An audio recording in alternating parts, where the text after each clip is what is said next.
Showtime! The Capital G show starts right now.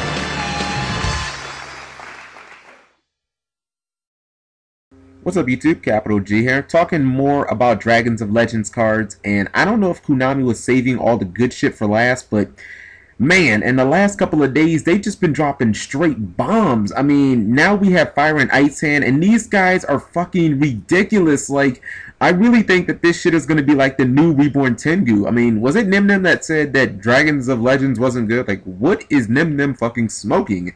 Alright, so first off, Fire Hand. It's a fire level 4 monster, Pyro, 1600 defense, or excuse me, 1600 attack, 1000 defense.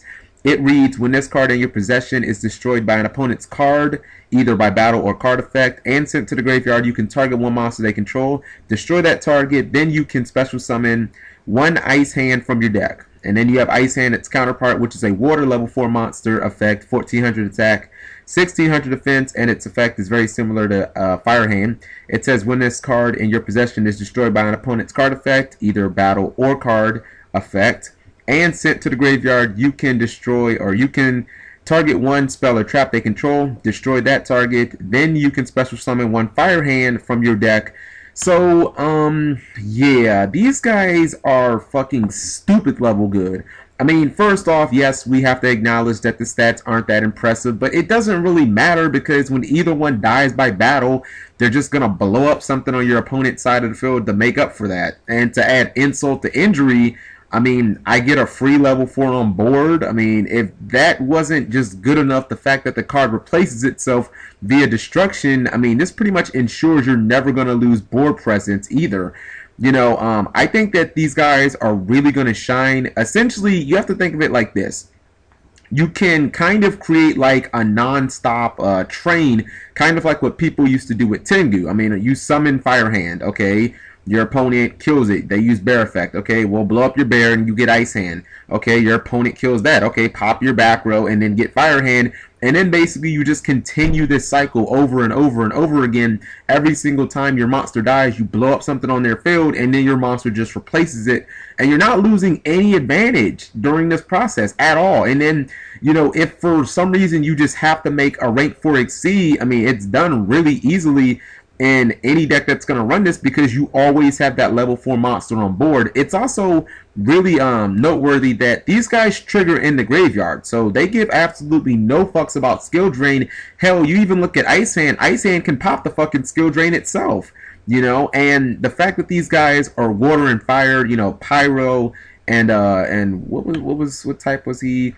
Pyro and Aqua. I mean, this is really good because now you can even splash things like Title and Blaster, which I personally think are the two best E-Dragons, as well as something like Pot of Duplicity, and you'd only need one other monster type. From that point, you really only need one more type, and that can be done by, you know, simply Xing or using something like, I don't know, Trap Tricks, Murmillo.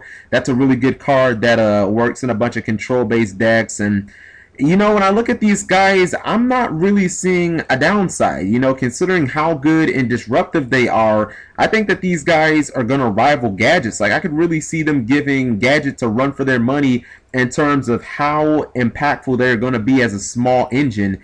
You know, maybe the only downside is that, you know, much like Gadgets, it's kind of like a 6-card investment as far as having to run that engine. But you know, that's pretty much it for the negatives. Well, I mean, I guess since the effect is optional, you know, you can make them miss timing with something like, what is it, Soul Taker? But I mean, who the fuck runs that? And holy shit, I just realized something. These guys are not once per turn. Oh my god, these cards are going to be fucking retarded. That means you could essentially, let's say your opponent had like an 1800 monster, you know, like a Lightning Plover or something like that in Harpies. You could essentially summon, you know, you could essentially summon one of them, summon Fire Hand, crash, blow up their, you know, blow up a monster, summon Ice Hand, crash, and just keep crashing until you basically just depleted their entire board. So, you know, these cards are just, they're going to be incredible. And I'm not even going to go into how retarded things are going to get when you start, you know, including in supply unit and shit like that, because I think that card should be banned, but that's another video. So let me know what you guys think of these guys. I think they're going to be the new Tengu. If these guys come out as secret rare, I think they're going to be a boatload of money. And yeah, these are some really, really good cards. Thank you for watching, as always. Subscribing makes life happy.